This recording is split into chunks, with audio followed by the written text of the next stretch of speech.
Welcome into Extra Time, everybody's favorite part of the show, because we get to answer your questions. Is that why? But because it's the last thing we do usually. Okay. First from Cody, straight to you. Why is Marcotti giving Aubameyang a C for his transfer grade? I guess you're actually giving Arsenal a C. Yes, I'm giving the deal a C. Simply because this is a player who was offered to everybody in the summer. There were no takers. You still ended up spending a lot of money for him. I mean, if you compare him to other players who moved in the summer. He's 29 years old. You already have a center forward who's actually the club's record signing, who's only been there for 6 months. And people now can say, oh, Lacazette is rubbish. But you know what? Why don't you give the guy a little bit of time? People thought Robert Pires was rubbish for the first 12 months he was there, and then he turned out to be phenomenal. And I also think it adds to the cohort of players who are in their late 20s, between him, Mkhitaryan, obviously Özil now extending. And I don't think it's a good situation to be in when you've got 3-4 players who are all roughly the same age, who are all kind of getting on together. But at least Arsenal made money over the window, right? Oh, yeah. Well, they didn't. They lost money. It was close. But it was close. At least it was close. I think Arsenal had to sign him. I mean, the trouble with Arsenal, outside of the top four, no Champions League football this season, outside of the top four, Alexis Sanchez is going, you've got to make a big splash. I don't think they could have turned anywhere else. At least they get somebody. Aubameyang can't play in Europa League, and that's probably their best ticket to Champions League, right? Yeah. I presume this grading was online, and we can find it if we so wish. Gab's a tough teacher. FC.com. Gab's a tough professor as well. You can, yes. Yes. Already had a lot of abuse for it. Have you? All right, we got That's surprising. On Twitter? That never happens on Twitter. Do you get a lot of abuse for the musings? for musings and stuff like that? I get Marcotti's musings and because you know we get all you know it's the way we do our job, and you know, we put ourselves out there, and it doesn't really matter. Do you get as much abuse for doing that as you do for TV, more or less? The people get really upset about articles. From what I can tell, people generally abuse you more than they abuse me. No, I understand. That was the question. No, I understand, and I'm taking that. His musings are more than 140 characters. So people aren't going to read No, this. I think, look, if people have a disagreement, if they're civil, and I have the time, I'll happily engage, and normally, you know, we can agree to disagree. You know, if people are just going to go and insult and write in all caps and whatever, then, you know. Yeah, you don't Gab's a nice guy.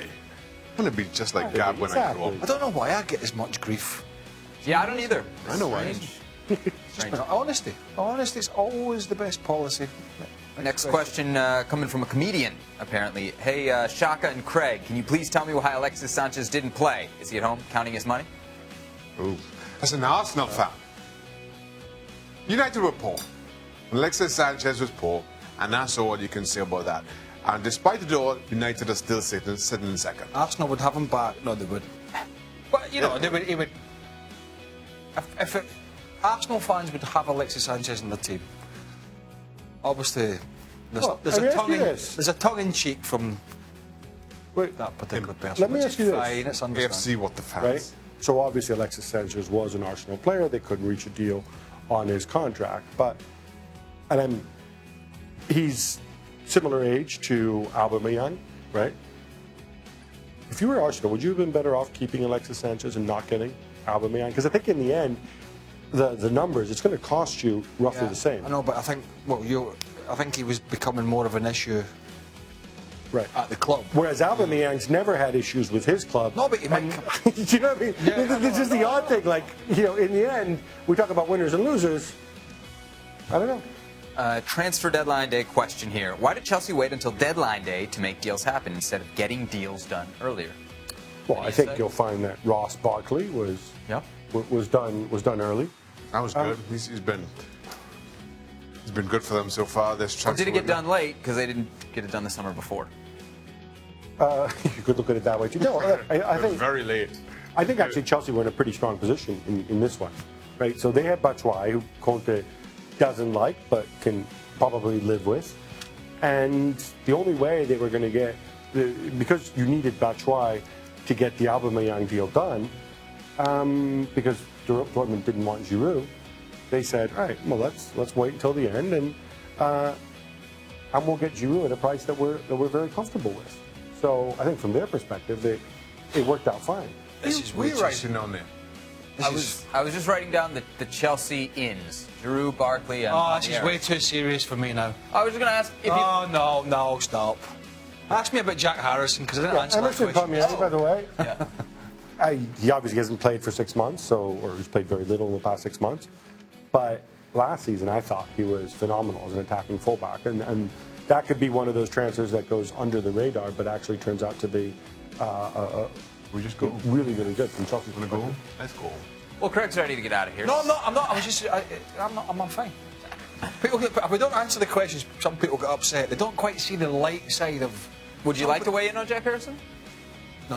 Okay. I answered it. I explained answered on myself Twitter, on social media this morning to a couple of gentlemen who were fine. That was fine. But sometimes we are tongue in cheek. There's a lot of sarcasm and irony, and a lot of people take themselves way too serious in our business. Way too, not just here, but in different countries. All right. Zach, you all right? Is there anything you want to get off your chest here? Yeah, I look a bit.